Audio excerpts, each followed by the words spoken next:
Hello बंधु। मैं हूं देवचंद्र और स्वागत है द नाइट क्लब के पहले एपिसोड में। यह एक ऐसी पॉडकास्ट की सीरीज है जिनमें हम उन सवालों उन मुद्दों पर बात करेंगे जिनमें हमें बात करना जरूरी है। आपको मैं यह भी बता दूं कि हमने पूरी कोशिश की है कि इस पॉडकास्ट को इस तरह से रखा जाए कि आप सिर्फ सुनकर भी इसका आनंद ले सके। मैंने भैया फोन को रख दीजिए साइड, ऑडियो को कर दीजिए ऑन और पूरा लाभ उठाइए इस पॉडकास्ट का। बंधु, अक्सर ये होता है कि हमारे जीवन में बहुत सारी छोटी छोटी बातें ऐसी होती है जो हमारे जीवन में मायने तो बहुत रखती है, पर जब तक वो कोई भयानक रूप ना ले तब तक हम उन्हें ध्यान से देखना भी पसंद नहीं करते। उन्हीं में से एक मुद्दे पर बात करने के लिए हमारे साथ एक ऐसे शख्स जुड़े हैं जो कि एक ऑब्जर्वर है। इनकी रुचि रोजमर्रे की जिंदगी में चल रही छोटी छोटी बातों को जानना भी है जो हम और आप आम लोग जानते भी नहीं है। तो स्वागत है आजाद सर का। बहुत बहुत धन्यवाद। और सर्वप्रथम मैं अपने सारे बंधुओं को नमस्कार करता हूं और धन्यवाद देता हूं खासकर देवचंद्र जी को इतने भारी भरकम इंट्रोडक्शन के लिए।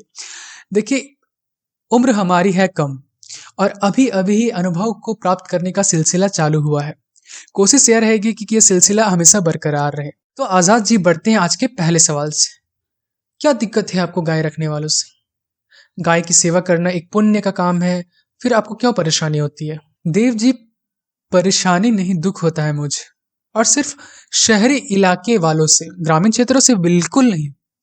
और वो भी कुछ चुनिंदा लोगों वाले समूह से जो ऐसे शर्मनाक हरकत करते हैं।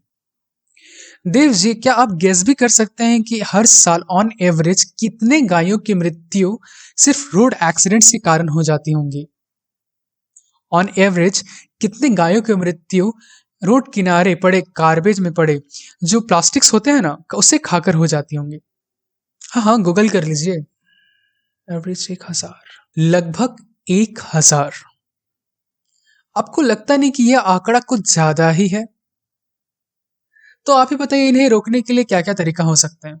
भाई, रोड पर गाड़ियों को ध्यान से चलाना और समझदारी से प्लास्टिक्स वगैरह को सही डस्टबिन में डालना इत्यादि। आपके ये सॉल्यूशंस भी उन अच्छे सॉल्यूशंस में गिने जाते हैं जिनके कारण बहुत सारी दुर्घटनाओं को हम रोका जा सकता है, जो ज्यादातर हम आम लोगों पर निर्भर किया जा सकता है। पर इस कहानी का एक दूसरा पहलू भी है। कभी आपने सोचा है कि रोड्स में सिर्फ गाय नहीं, जैसे गाय नहीं, गाय हो गए, बैल, सांड आते कहां से हैं? आपको मैं इसका उत्तर एक छोटी सी कहानी से बताता हूँ।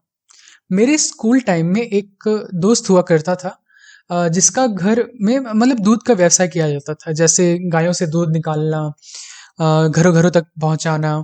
बेसिकली आमतौर पर जिसे हम ग्वाला कहते हैं, वह उस परिवार से आता था।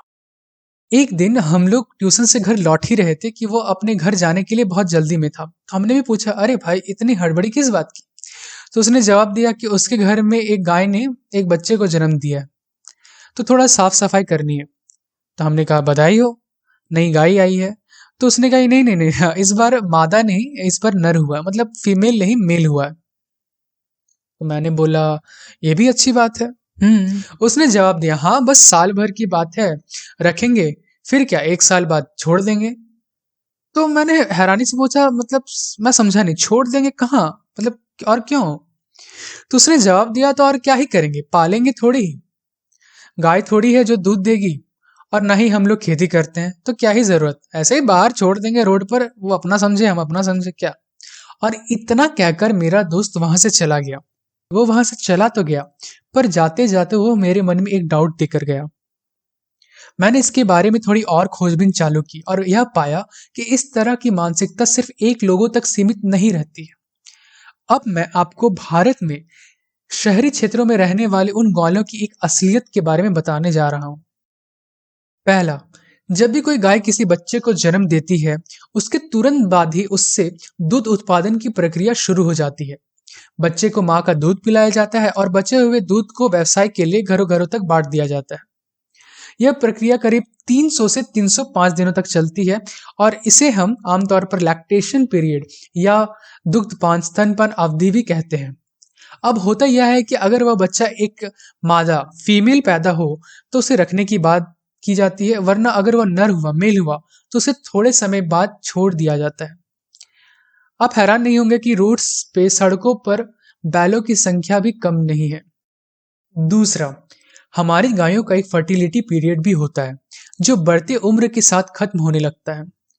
सामान्य सी बात है कि नॉर्मली एक समय के बाद कोई भी गाय प्रजनन करने में, दूध देने में असक्षम हो जाती है। तब इनके मालिक इन वृद्ध गायों को बस ऐसे ही रोड पर छोड़ देते हैं कि जैसे ओ भैया, हमें जितना आपसे काम निकलवाना था हमने निकाल लिया, अब आप अपना समझो, हम अपना समझे।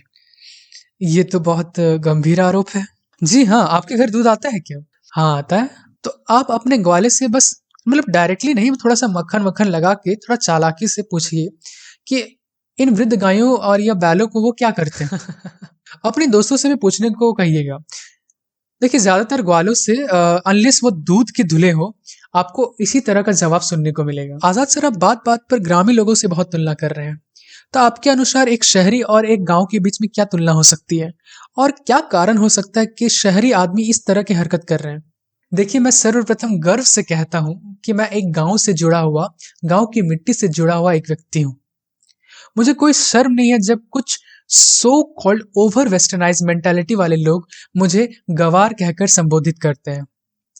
आप कभी हमारे गांव आइए या फिर आप कोई भी आसपास के गांव जाकर देखिए, आपको यह दिखेगा कि गांव के लोग गायों को अपने परिवार के सदस्य की तरह मानते हैं।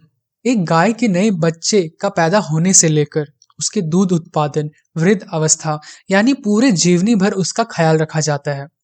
बैलों को खेतों में उपयोग किया जाता है, एटलीस्ट उन्हें बाहर ऐसे ही छोड़ तो नहीं दिया जाता। यही शहर के लोगों से आप पूछोगे तो वह कहेंगे कि पैसों की कमी के कारण वह रख नहीं सकते। कहेंगे कि और कितना खिलाएंगे पिलाएंगे, पैसों का पेट थोड़ी ना है घर पे, और उन बैलों से हमारा क्या काम, खेती थोड़ी ना करते हैं। मेरा उनसे इतना ही कहना है कि वह जो पैसा पैसा की रट लगा के रखे हैं, पैसों की पेड़ की बात कर रहे हैं, उनके घर में इन पेड़ का बीज उन्हीं गायों के कारण बोया गया है। उस गाय के दूध को बेचकर ही उनके घर में दाल रोटी आई है। और गाय हमें दूध नहीं देती, ये जान लीजिए, गाय हमें दूध नहीं देती, हम गाय से दूध निकाल लेते हैं। वो तो अपने बच्चे के लिए रखती है ना। और जब वह दूध देने में असक्षम हो जाती है तो हम ऐसे बर्ताव करते हैं कि हमारा उनसे कोई लेना देना नहीं। और वो जो पैसों को मुद्दा बना रहे हैं, एटलीस्ट गांव के लोगों से उनकी आमदनी तो ज्यादा ही होती होंगी, फिर ऐसी हरकतें क्यों?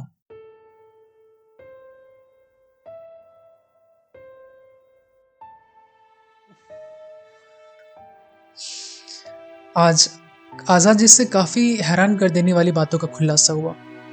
सड़क पर हो रहे दुर्घटनाओं के कारण जिन गायों और बैलों की मृत्यु हो जाती है, उनका एक दूसरा ही नजरिया हमें देखने को मिला। हमारे हिंदू धर्म में गायों को माता की तरह और बैलों को नंदी महाराज की तरह पूजा जाता है।